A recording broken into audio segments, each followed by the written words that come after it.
അയാളുടെ സ്വന്തം അക്കൗണ്ടിൽ നിന്നും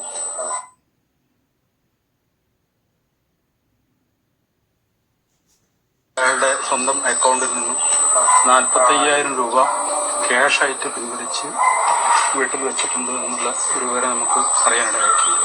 അതുപോലെ തന്നെ യാതൊരു രീതിയിലുള്ള യാതൊരു വിഷയമില്ലാതിരുന്നു. ഇന്നലെ രാത്രി പോലും വളരെ സ്വാഭാവികമായിട്ട് വീട്ടിൽ പെരുമാറിയൊരു വ്യക്തി ഇന്ന് രാവിലെ അല്ലെങ്കിൽ രാത്രി പെടുന്നതിനെ എങ്ങനെ ഒരു സംഭവം, ഈ സംഭവം കഴിഞ്ഞിട്ട് 2 ദിവസമായി, ഇങ്ങനെ പെടുന്നതിനെ ഒരു ആത്മഹത്യയിലേക്ക് നയിച്ച സംഭവം, അദ്ദേഹത്തിന്റെ ഫോൺ നമ്പർ ശാസ്ത്രീയമായിട്ട് പരിശോധിച്ചുകൊണ്ട് അതിൽ വല്ല സുഹൃത്തുക്കളെ, ഈ സംസാരിക്കുന്നത് കൃത്യമായിട്ട് നിങ്ങൾ കേൾക്കണം, സ്കിപ്പ് ചെയ്യരുത് തന്നെ പറയുന്നു. നിങ്ങൾക്ക് എല്ലാവർക്കും ഇപ്പോൾ ദീപകിനെ കുറിച്ചും ദീപകിന്റെ ആ ഒരു മരണത്തെക്കുറിച്ചും അറിഞ്ഞിരിക്കും. കഴിഞ്ഞ ദിവസമാണ് മുസ്ലിം ലീഗുകാരിയായിട്ടുള്ള അവിടുത്തെ ഒരു വാർഡ് മെമ്പറൊക്കെ ആയിട്ടുള്ള ഒരു പെൺകുട്ടി ഈ ദീപക് അവരുടെ ശരീരത്തിൽ തട്ടി അപമാനിതമായിട്ട് പെരുമാറി എന്നൊക്കെ പറഞ്ഞിട്ട് എഡിറ്റ് ചെയ്ത, ഞാൻ അങ്ങനെ തന്നെ പറയുന്നു, ആ പെൺകുട്ടി ഇനി ചെയ്യേണ്ടത് എഡിറ്റ് ചെയ്യാത്ത 2 വീഡിയോകൾ പുറത്തു വിടണമെന്നുള്ളതാണ്. എഡിറ്റ് ചെയ്ത 2 വീഡിയോ ക്ലബ് ചെയ്തു വെച്ചിട്ട് നമ്മുടെ മുമ്പിലേക്ക് പ്രദർശിപ്പിക്കുകയും അതിന്റെ ഭാഗമായിട്ട് ദീപക് എന്ന് പറയുന്ന ആ കോഴിക്കോട്ടെ ചെറുപ്പക്കാരൻ അവരെ അസോൾട്ട് ചെയ്യാൻ ശ്രമിച്ചു, സെക്ഷുവലി അസോൾട്ട് ചെയ്യാൻ ശ്രമിച്ചു എന്ന് പറയുന്ന ഒരു വീഡിയോ ഇട്ടു. ചുരുക്കി പറഞ്ഞു കഴിഞ്ഞാൽ ആ ചെറുപ്പക്കാരൻ അവസാനം ജീവൻ വെടിയേണ്ടി വന്നു എന്നുള്ള സങ്കടകരമായിട്ടുള്ള വാർത്ത നമുക്കറിയാം. ഇപ്പോഴും സംസാരിക്കുന്നത് ദീപകിന്റെ സുഹൃത്തുക്കളായാൽ ഇങ്ങനെ വേണമെന്ന് ഞാൻ പറയുന്നത്. സംശയം ഇതാണ്, ഇതൊരു ഹണി ട്രാപ്പ് ആയിരുന്നു എന്നുള്ളതാണ്. ഇതൊരു ഹണി ട്രാപ്പ് ആയിരുന്നു എന്നുള്ള സംശയം വരാൻ കാരണം ദീപക് മരിക്കപ്പെടുന്നതിനും അദ്ദേഹം ആത്മഹത്യ ചെയ്യുന്നതിനും മണിക്കൂറുകൾക്ക് മുമ്പ് 45,000 രൂപ സ്വന്തം ബാങ്ക് അക്കൗണ്ടിൽ നിന്ന് എടുത്ത് അദ്ദേഹം സൂക്ഷിച്ചു വെച്ചിട്ടുണ്ട്. അത് ആർക്ക് കൊടുക്കാൻ വേണ്ടിയിട്ടായിരുന്നു? 45,000 രൂപ ആർക്ക് കൊടുക്കാൻ വേണ്ടിയിട്ടാണ് ദീപക് എടുത്തു വെച്ചത് എന്നാണ് ഇപ്പോൾ ചെറുപ്പക്കാരന്റെ സംശയം. അദ്ദേഹം ചോദിക്കുന്നതും അത് തന്നെയാണ്. കേട്ടോളൂ. ദീപക് എന്ന് പറഞ്ഞ വ്യക്തി അയാളുടെ സ്വന്തം അക്കൗണ്ടിൽ നിന്നും 45,000 രൂപ ക്യാഷ് ആയിട്ട് പിൻവലിച്ച് വീട്ടിൽ വെച്ചിട്ടുണ്ട് എന്നുള്ള ഒരു വിവരം നമുക്ക് അറിയാനിടയായിട്ടുണ്ട്. അതുപോലെ തന്നെ 45,000 രൂപ പിൻവലിച്ചിട്ട് ക്യാഷ് ആയിട്ട് സ്വന്തം വീട്ടിൽ വെച്ചിട്ടുണ്ട് എന്ന് ഇപ്പോൾ വിവരം അദ്ദേഹത്തിന് അറിയാനായിട്ടുണ്ടായിട്ട്. അങ്ങനെയാണെങ്കിൽ ഇത് ഹണി ട്രാപ്പ് ആയിരുന്നു എന്നുള്ളതാണ് നമ്മൾ മനസ്സിലാക്കേണ്ടത്. സംഭവം കഴിഞ്ഞിട്ട് വീഡിയോ എടുപ്പെല്ലാം കഴിഞ്ഞിട്ട് 2 ദിവസം കഴിഞ്ഞിട്ടാണത്ര ഈ വീഡിയോ പബ്ലിഷ് ചെയ്യപ്പെട്ടതെന്ന് കൂടി നമുക്കൊരു വിവരം കിട്ടുന്നു.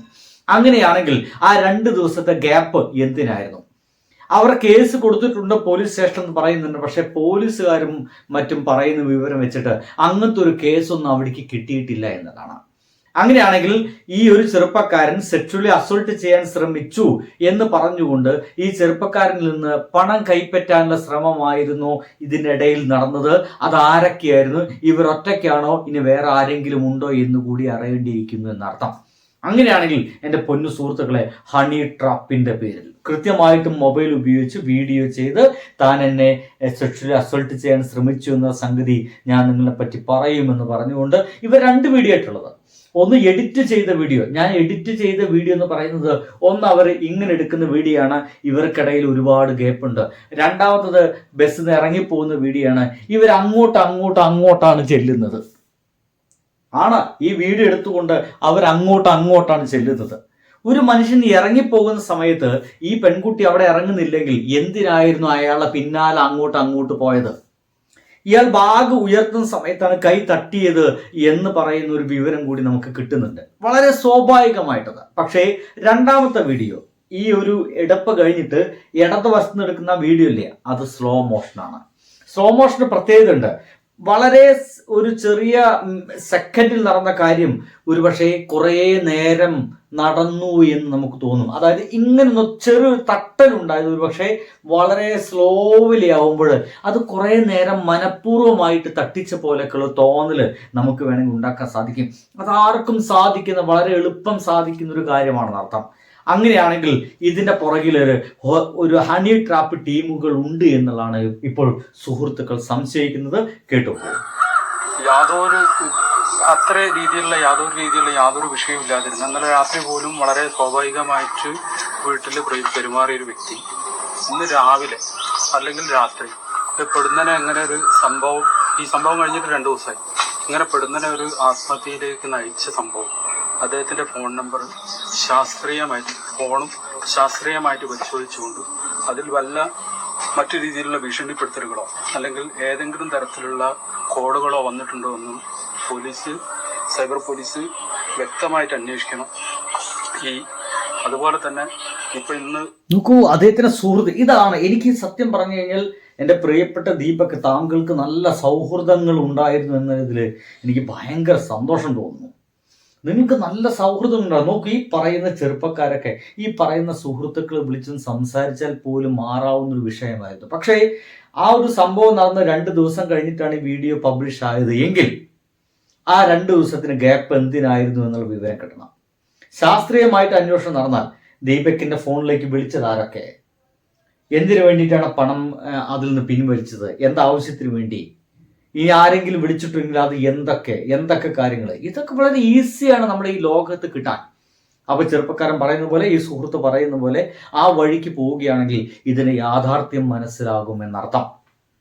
ഒരു ചാനലിൽ കേട്ടത് ആ കുട്ടിയുടെ ഒരു ടെലിഫോൺ സംഭാഷണമാണ് കേട്ടത്. ഈ സംഭവം നടക്കുന്നത് പയ്യന്നൂർ വെച്ചിട്ടാണ്. പയ്യന്നൂർ വെച്ച് നടന്ന സംഭവത്തിന് ഇവർക്ക് അസ്വാഭാവികത ഉണ്ട് എന്ന് തോന്നി എന്നാണ് ഈ കുട്ടി പറയുന്നത്. അതിന്റെ അടിസ്ഥാനത്തിൽ വീഡിയോ എടുത്തു എന്നും പറയുന്നു. അങ്ങനെ ഉണ്ടെങ്കിൽ തന്നെ സാധാരണ രീതിക്ക് ഇപ്പൊ നമ്മള് വാർത്താ മാധ്യമങ്ങളും അതുപോലെ തന്നെ ദൃശ്യമാധ്യമങ്ങളും എല്ലാ മാധ്യമങ്ങളും കാണുന്ന ആളുകളാണ്. ഒരു സംഭവം ഉണ്ടായിരിക്കുകയാണെങ്കിൽ ആ സമയത്ത് സ്ത്രീകൾക്ക് ഏത് രീതിയിലും പരാതിപ്പെടാനും അവർക്ക് ആവശ്യമായ ഘട്ടങ്ങളിൽ സഹായം എത്തിക്കാനും ഈ രാജ്യത്ത് ഒരു സംവിധാനം നിലനിൽക്കുമ്പോൾ ഈ കുട്ടി അതൊന്നും ചെയ്യാതെ ഇപ്പോൾ ഈ ഒരു വീഡിയോ വൈറലാക്കുന്നതിന് വേണ്ടി കാണിച്ച കുബുദ്ധി എന്ന് വേണമെന്ന് പറയാം. തീർച്ചയായിട്ടും ഒരു പക്ഷേ എല്ലാവരും ചോദിക്കുന്ന അതാണ്. ഈ പെൺകുട്ടിക്ക് അതിഭീകരമായിട്ടുള്ള ഒരു സെക്ഷൽ അസൾട്ട് നടന്നിട്ടുണ്ടെങ്കിൽ അതങ്ങനെ വീഡിയോ എടുക്കാനുള്ള ധൈര്യം അവർക്ക്, അത് 2 വീഡിയോ ആണ്. ഒന്ന് വലത് കൈകൊണ്ടും ഒന്ന് ഇടത് കൈകൊണ്ടും തിരക്കുള്ള ബസ്സിൽ ഒരു മടിയും കൂടാതെ വീഡിയോ ഓൺ ചെയ്ത് അത് എടുക്കാനുള്ള ധൈര്യം ഉണ്ടായിരുന്നുവെങ്കിൽ, ഇവർക്ക് സെക്ഷലി അതൊരു അസോൾട്ടായിട്ട് അവർക്ക് ഫീൽ ചെയ്തിട്ടുണ്ടെങ്കിൽ, അവർ ശരീരത്തെ സ്പർശിച്ചിട്ടുണ്ടെങ്കിൽ എന്തുകൊണ്ടാണ് ഇതൊക്കെ ചെയ്യാൻ കഴിഞ്ഞ പെൺകുട്ടിക്ക് തൊട്ടടുത്ത പോലീസ് സ്റ്റേഷനിൽ നേരിട്ട് പോയിട്ടൊരു പരാതി കൊടുക്കാൻ കഴിയാതിരുന്നത്? 2 ദിവസം കഴിഞ്ഞിട്ട് മാത്രം, അതിന് 2 ദിവസം കഴിഞ്ഞതിന് ശേഷം മാത്രമാണ് ഈ വീഡിയോ പബ്ലിഷ് ആയി എന്ന് പറയുന്നു. അങ്ങനെയാണെങ്കിൽ ആ 2 ദിവസത്തെ ഗ്യാപ്പ് എന്തിനായിരുന്നു? ഇതിനെല്ലാം കൃത്യമായിട്ട് നമുക്ക് ഉത്തരം കിട്ടിയേ ഒക്കും എന്നുള്ളതാണ്. മോശമായിപ്പോയി. ഒരു കുടുംബത്തിനെ അനാഥമാക്കുന്ന രീതിയിലേക്ക് ആ കാര്യങ്ങൾ വലിച്ചേച്ച്. അതുപോലെ തന്നെ ആ കുട്ടി പറയുന്നുണ്ട്, പയ്യന്നൂർ വെച്ച് നടന്ന സംഭവം ഞങ്ങള് പോലീസിൽ പരാതിപ്പെട്ടു. പയ്യന്നൂരിൽ വെച്ച് നടന്ന സംഭവത്തിന് വടകര പോലീസിന് പരാതിപ്പെട്ടു എന്നാണ് പറയുന്നത്. ഈ സംഭവത്തിൽ തന്നെ ഈ ആത്മഹത്യ നടന്നതിന് ശേഷം ഇതിന്റെ പിന്നിൽ വൻ ഒരു ഗൂഢാലോചന നടന്നിട്ടുണ്ടെന്നും ഈ പെൺകുട്ടിയെ രക്ഷപ്പെടുത്തുന്നതിന് വേണ്ടിയിട്ട് പല രീതിയിലുള്ള ഇടപെടലുകൾ നടക്കുന്നുണ്ടോ എന്നും ഞങ്ങൾ സംശയിക്കുന്നുണ്ട്. എന്തു തന്നെയായാലും സത്യത്തിനാണ് അവസാനത്തെ വിജയം. ഈ സമരം അല്ലെങ്കിൽ ഈ ദീപകിന്റെ മരണം അതിന് വ്യക്തമായ ഒരു തീരുമാനം ഉണ്ടാകുന്നതുവരെ ഈ സംഭവത്തിൽപ്പെട്ട ഒരാൾക്ക് പോലും ഒരാളെ പോലും വെറുതെ വിടില്ല എന്നും അവരെ നിയമത്തിന്റെ മുമ്പിൽ എത്തിക്കുന്നതിന് വേണ്ട ഏതറ്റം വരെയും ഞങ്ങൾ പോകുമെന്നും ഞങ്ങൾ പറയുക. തീർച്ചയായിട്ടും സൗഹൃദങ്ങളില് പലപ്പോഴും നമ്മൾ അഭിമാനിക്കുന്ന ഈ ഒരു നിമിഷങ്ങളിലാണ്.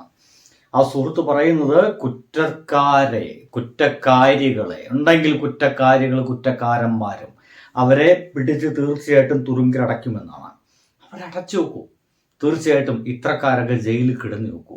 ഒരു മനുഷ്യന്റെ ജീവൻ പൊലിഞ്ഞതോടു കൂടിയിട്ട് നഷ്ടപ്പെട്ടത് പ്രായമായിട്ടുള്ള 2 ആളുകളുടെ ഒരു അത്താണിയാണ്.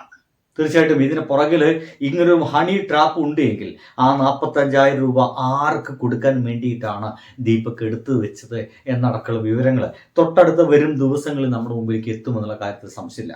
എന്നാൽ അതേ സമയം തന്നെ ഏതെങ്കിലും രാഷ്ട്രീയ പാർട്ടികൾ ഇവരെ സംരക്ഷിക്കാൻ വേണ്ടി ശ്രമം നടത്തുന്നുണ്ടോ എന്ന് കൂടി അന്വേഷിക്കേണ്ടിയിരിക്കുന്നു, അറിയേണ്ടിയിരിക്കുന്നു. നാട്ടുകാർ ഒരുമിക്കേണ്ടിയിരിക്കുന്നു.